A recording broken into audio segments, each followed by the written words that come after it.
Get ready for the Ring 4 Night of Champions live on Saturday, November 22nd. 4 weight divisions, 4 world titles, headlined by the explosive David Benavidez versus Anthony Yarde, featuring pound-for-pound stars like Devin Haney and Bam Rodriguez. So don't miss out.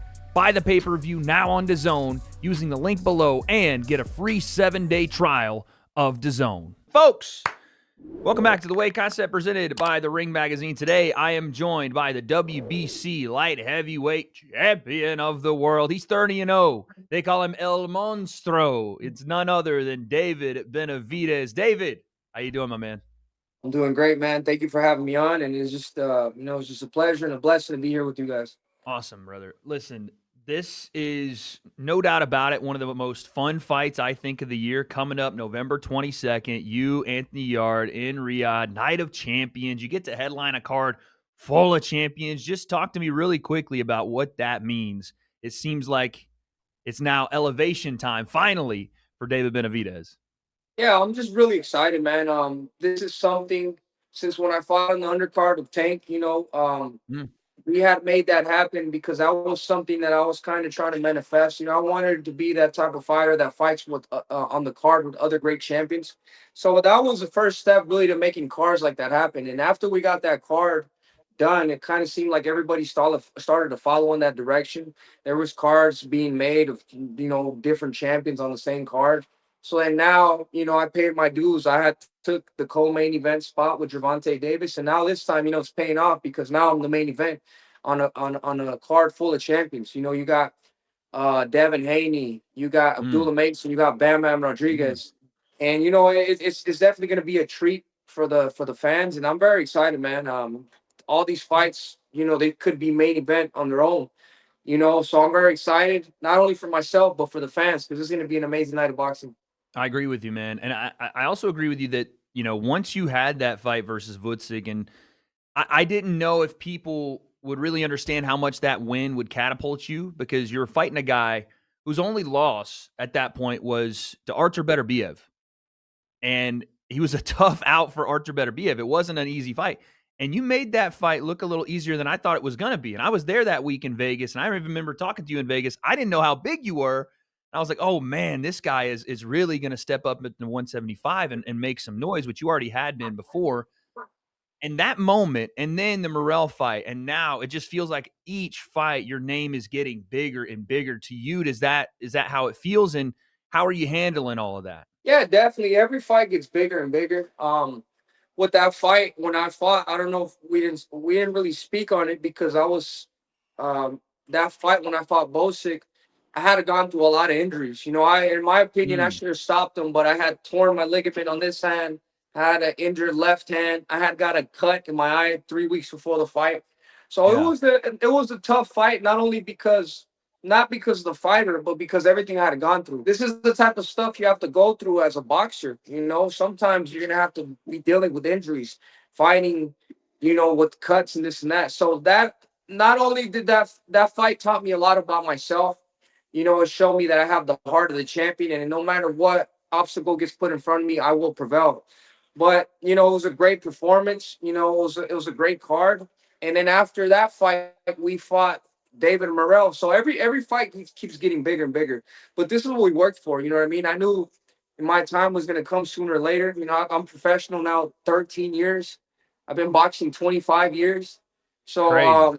I've been waiting for my moment, man. And not only been waiting for it, I've been working for it, since while I was waiting. So I'm just very excited. I'm very happy, and I'm very blessed. You know what I mean? And I just continue to work harder, and because I definitely do want to be the face of boxing, and I know that's possible. With hard work, anything is possible. It absolutely is, man. And there's videos of you when you're younger, you're a kid, and you're in the background of some of these videos and boxing gyms, and I'm seeing you just fall in love with the sport in real time. I think that's the coolest thing. I mean, there's a lot wrong with social media and the big 2025, but one of the coolest things we get is we get like a video documented journey of kids getting into the sport like yourself, and being able to grow in the sport in front of our eyes. And that's what I've really seen. And I've talked to people. I don't know, you've been in camp and been in there with BJ Flores. I talked to him when he was kind of on his way out of his career and you were coming up, and he was like, that's when I knew I needed to get out because that kid was a monster and I didn't want any part of him. I mean, like stories like that I've heard about you in the sparring rooms, and then obviously now to see it in front of the bright lights, it's really cool to see for me. And it does show me that there are some guys in this game that box for money. There are some guys in this game, especially with the money coming in, that's the end goal for you. You said you want to be the face of boxing, and I can see that in those videos back then. I can hear it in BJ Flores's voice when he talks to me about the hunger you had then. How do you keep that hunger? For me, I've never really worried about the money. I've always said that if you do your job right, the money's gonna come in on its own. Mm. Um, and I've always had that mindset, even since I was a little kid, man. Even since I was 14 years old, sparring world champions, I knew that if I did my job right and I beat the guys that people say I can't beat, the money will come on its own. Um, for me, what motivates me more in the world is the accolades of boxing, the world titles. I definitely do want to be on that Mount Rushmore of boxing, that Mountain Rushmore of boxing, and by the time I'm done. So that's really what motivates me, and that's what keeps me going every day. Also, what keeps me going is I think people could see in real time who I was back then and who I am now. When I was a little kid, I was a fat little kid. I was never the first pick. I was never the first pick of anything. I Yeah. was not the strongest. I was not the fastest. I was really overweight. I had bad eating habits. I had bad habits. And I feel like what's good about me is that people are able to see that. So, sometimes people have the same habits I have. People are Mm. overweight.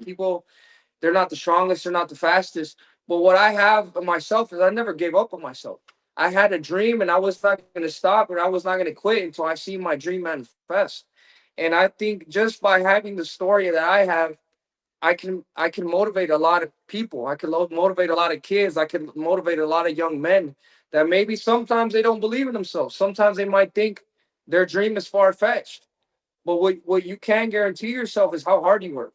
For me, Mm. I always told myself, I said, you know what, if it doesn't work out, it doesn't work out. But I'm gonna give my heart and soul into this. And if I walk away from the sport and I don't make nothing out of it, at least I know for myself that I put everything into it. Thankfully for me putting everything into it meant me becoming world champion and me making my dreams come true. But I don't feel like I'm different from anybody else. I feel like what just makes me different is that I'm not gonna quit. I'm gonna keep going and I'm gonna keep working. And no matter what obstacle gets put in my way, I'm gonna keep going. But that's something that other kids can learn from themselves too. You know what I mean? And it's not even about boxing. It's about everything in life. If Mm. you put hard work, whether it's football, basketball, you want to be a programmer or you want to be a car salesman, whatever. The one thing that you got to do is make sure that you put more work in than anybody else, and you will achieve whatever it is that you're looking to achieve. Yeah, man, I love that message. Is that something that you talked about, being the kid that no one picked first, being the kid that maybe was overlooked a little bit? Is that what keeps that chip on your shoulder too? Is that maybe some of these other guys when they were younger were looked at as the big prodigy prospect, like you're the one that's going to lead, especially the US boxing, which, we have for long times wanted to see the resurgence, and here it comes with you and guys like Devin Haney and Shakur and others. Is that what, especially early on, was able to keep that chip on your shoulder? Like, okay, you're looking at that guy, you're looking at this guy, but here I come. Yeah, I think for me, controlled anger was the biggest motivation I had because when I would walk in the gym, like I said, I was Yeah. big, I was overweight. People looked at me and I would hear them laugh and be like, "Oh, this guy's he's not this, he's not that. Oh, we're gonna beat his ass. He's gonna do this and that." Right. So that having that anger, I would tell myself in my head, all right, they're saying this and that about me. I'm gonna go in there and I'm gonna show them. And I've Mm. always let that motivate me. I've always fought in this way that I fought. Like the way I fight in the ring now, they call me the monster because I'm in there, I'm putting pressure, I'm trying to knock people out. Because this is the way I had to fight when I was a young kid, because that's the only way that I would win my respect. And it's the Mm. same thing now, I mean, I always had that chip on my shoulder, man. And sometimes when you know how to control that, that could lead you into success. Sometimes you need people to say you can't do something. You need people to laugh at you. You need people to say, oh, he's nothing. He's never going to be nothing. He's this, he's that. Because that's what's going to motivate you and that's what's going to catapult you into the next level. Yeah, man, I love that message. Well, let's transition and talk about this fight, man. This is a big fight for your world title on November 22nd, main event. What do you look at this fight and see without, game plan stuff, just in your mind? What does Anthony Yard bring? How do you see the fight kind of playing out in your head? Is this one of those just bangers of a fight. It's a David Morrell style where both guys, y'all are going to go toe to toe and whatever happens, happens? Or are we looking at more of a technical, slick kind of matchup? What do you think? No, for me, every fight, like I said to you right now, every fight for me, I gotta go in there and give my respect. I gotta give my respect. I have to Mm, put it in the mind of the fighter that I fight that, oh wow, this dude is the monster. If they're not thinking like that by the time my fight is done with them, I didn't do my job. I didn't do my job right. So for me, he says he's not gonna back up. I'm for sure not gonna back up. I'm gonna take my opportunities. If I see any openings, I'm gonna go for the kill. You know what I mean? mm. But what I want to do is, I want to make sure that Anthony Yard remembers me for the rest of his life. And, he's going to say that I'm the best fighter in the world. And not only him, everybody else in that division, they're going to see that I'm the best fighter in the world. And, at the end of the day, we're the new age gladiators. I don't want to go in there. I've never been that type of fighter where people, the boxing fans go in there and be like, oh man, that fight was kind of boring. Every time Mm. I go in there, they're like, man, this is a great fight. I can't wait to see him again. And it's gonna be the same thing. I'm gonna go in there. I'm gonna leave it all on the line. I've been training for like about 4.5 months. I've been going hard every single day. So I'm ready to leave everything in the ring. That's definitely something different about you, David. You especially for American boxing, you don't see as many guys that take that mentality. Like every fighter has that mentality. Like it's a fight, we got to go in there and lay it all on the line. But you see a different mentality from a lot of guys that want to be more technical, slick, don't get hit. The Marcus of Queensberry, hit and don't get hit, which is obviously everyone's goal. But your attitude and you got some nasty and some spite. That's the stuff that fans love, and I think that's the stuff that in the end, boxing should be like, yes, I can go and win a match or I can go and win a fight. And every time you step in, it seems like you want to go in and not just, like you said, win a match, make the fighter remember your name. That gives me cold chills, man. Like that right there is some real stuff. Is that stuff you learned again, just sparring some world champions early on, just being like, this is what it is, man? Yeah, definitely. I feel like sometimes the fighters that just want to go in there and just have a technical match and just use the ring and run around the ring is because they don't really train as hard as they need to train. For you to go in there and actually be able to throw as much shots as you can, you have to work really hard. Mm, This is not a game where you could just train 5, 6 weeks. You have to, for you to go in there and throw everything for every single round for 12 rounds, you have to train for months and months. And I think that's what sets me apart from other fighters. The fighters don't understand that a 2 month training camp is not enough. You have to do 3, 4, even 5 months. And also, what motivates me to fight this way is, you remember how it was like when you would see a Manny Pacquiao fight, right? yeah, When you would yeah. see an Oscar De La Hoya, you would see a Trinidad. These fighters going out there, these are the fighters that really brought excitement to the sport. You know what I mean? And that's the type of fighter that I want to be. I want the young generation to remember me like that, like how I remembered Oscar De La Hoya, Manny Pacquiao, Roy Jones Jr. And that's been my motivation, man. And I'm gonna do everything in my power to make sure that that happens, and I'm remembered, and I'm remembered as one of the greats of boxing history. I love that. Transition just for a quick second. I know obviously you saw the Canelo Crawford matchup. I know now you're at 175, so this conversation doesn't necessarily take shape the same way as it maybe did 2-3 years ago. What did you think of that fight? And now that Crawford did win, I know that's a little bit of a stretch to make, but would that be something you'd ever be interested in? No, to be honest with you, I'm done with 168. I'm a big Yeah. guy. It was hard for me to make 168.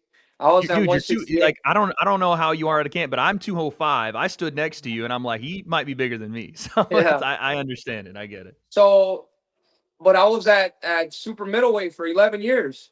You know what I Yeah. mean? There was no big There fights. was I mean, time then. If you wanted to yeah, do it then, right. yeah, Yeah. there was time then. I was trying to get a fight with Canelo. That never happened. So it's like, you know what? I'm gonna let Crawford have all his glory. You know what I mean? He went up 3 different weight classes, beat Crazy. Canelo. He and let him have his glory. You know what I mean? I hate when somebody does something and then somebody from a different weight class, oh yeah, I'm gonna go back down, this and that. But it's all they're just talking a lot. You know what I mean? I'm not gonna say that. I respect Crawford a lot. And I have no business at 168. Yeah. My business is at 175. With all these world champions and all these other big fighters. But Dimitri Yeah. Bivol, Artur Beterbiev, and maybe even in cruiserweight. You know what I mean? When I go up fight Sudo Ramirez. So, this is what interests me. Ooh, come on now. Come Yeah. on now. That one right there is a banger too. Talk to me about this though, because you mentioned other world champions. Obviously, we're not overlooking Anthony Yard at all. But let's say that, those matchups can materialize. I know that you've spent some time in the gym with guys like Dimitri Bivol, and you're very familiar with that style. Talk to me about what opponents you think would, be next on your radar if and when you get the job done on November 22nd. Yeah, so those are fights that we have on the table. Dimitri Bivol, not so I was in number one to fight for him. No, I was in line to fight for his titles, but because he Right. had that back surgery, that doesn't really look like it's gonna happen next. Okay. Um, so maybe we're looking at Better Biev or Surdo Ramirez. So Ooh, those are two okay. So big right fights. away, you like that cruiserweight division right away potentially. Like you said, I'm trying to have every fight bigger than the last. You know what I mean? And Mm-hmm. I believe in myself. I believe in my skills. I used to spar Surdo Ramirez, so I know him Mm-hmm. very well. So maybe after this fight, we could go and we could get that fight. Like I said, Mm. I'm in a good position because I've really made a statement for myself, and I'm really that fighter that could fight the pay-per-view fights, that could sell out the arenas, that could have these big fights. So I think the other, like Surdo Ramirez, it'll be in his best interest to fight me as well because that'll be a big fight and we can make it happen. Maybe May 5th of next year. But first things first, I gotta go in there, take care of my job, Anthony Yard, and then we'll see what's on the table. I love that, man. I know that it's so tough to plan the future when you got business to handle right in front of you. But I always think it's such a good idea for fighters to have something in their mind, right? Because you always get to the end of that fight, and God willing, you get the victory, and you kind of sit there and you're like, oh, whatever's next is next.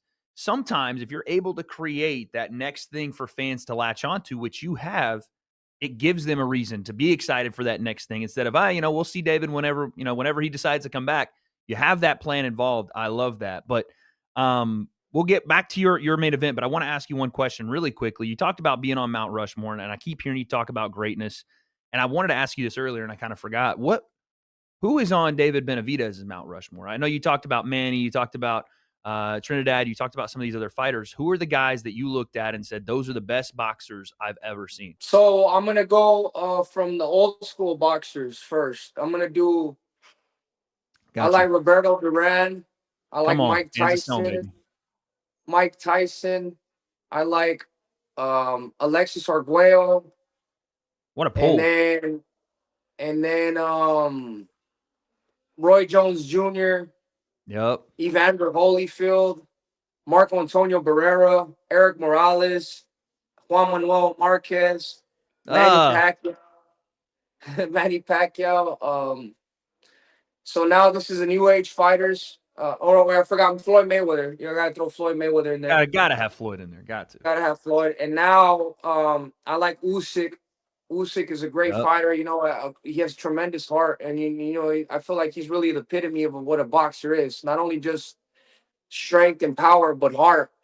Mm. Also Gennady Golovkin, Inoue, Terrence Yep. Crawford, and yeah, that's really it for right now. But those are the guys that really cemented themselves as one of the greatest of all time. Let's do this. Let's do rapid fire really quick before we end off with your fight.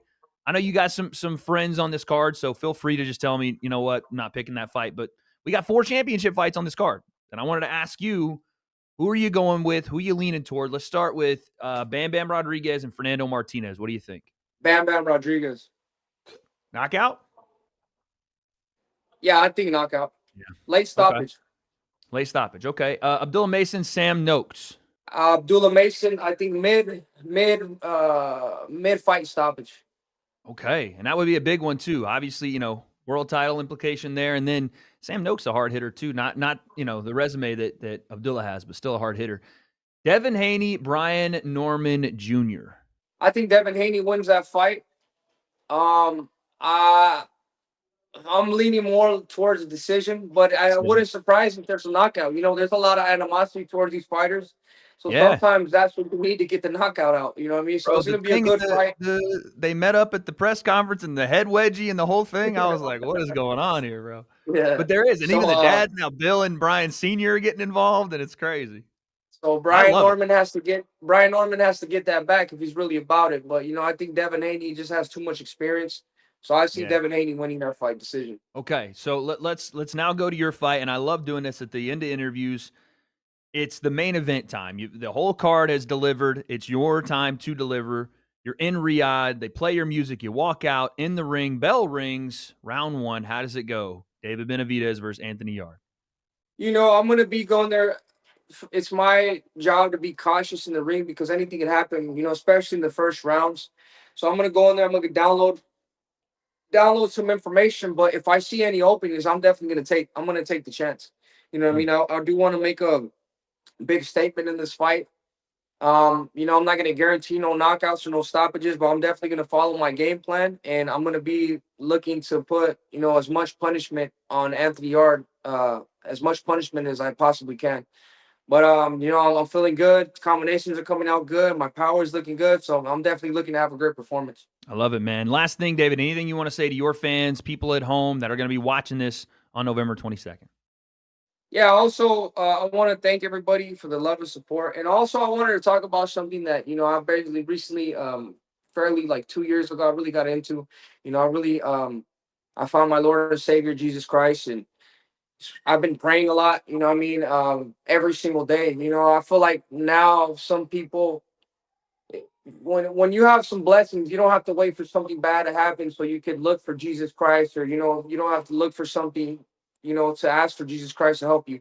I feel like every day, if you give the time of day, Lord Jesus Christ, you pray to Him at least 10, 20 minutes a day. I feel like you're able, not able, or not are you only more protected, but you have more strength within yourself. And this is a testament that I've made to myself, because I wasn't really religious when I was younger. I'm not gonna lie. But I started praying every single day, at least 10 minutes a day, and I've been doing this for like about 2 years. And I feel like this is something I have to speak about, because overall I feel like I'm a stronger person. I'm more motivated. I'm Mm. more confident in myself, and I know that my family is taken care of. I know that my family is protected. So I feel like this for a reason, and I feel like it's my job to tell people that whatever it is, and it doesn't even have to be Jesus Christ. Whatever, if you believe in a higher power, and you give thanks to the blessings for the blessings that you have in your life. I feel like you could co-create with God in your head. You know what I mean? Just ask Him to give you the blessing, ask Him to give you the power, and like I say, ask and you shall receive. You know what I mean? I feel like you connecting to the frequency of God is the best thing that you could do for yourself and for your life.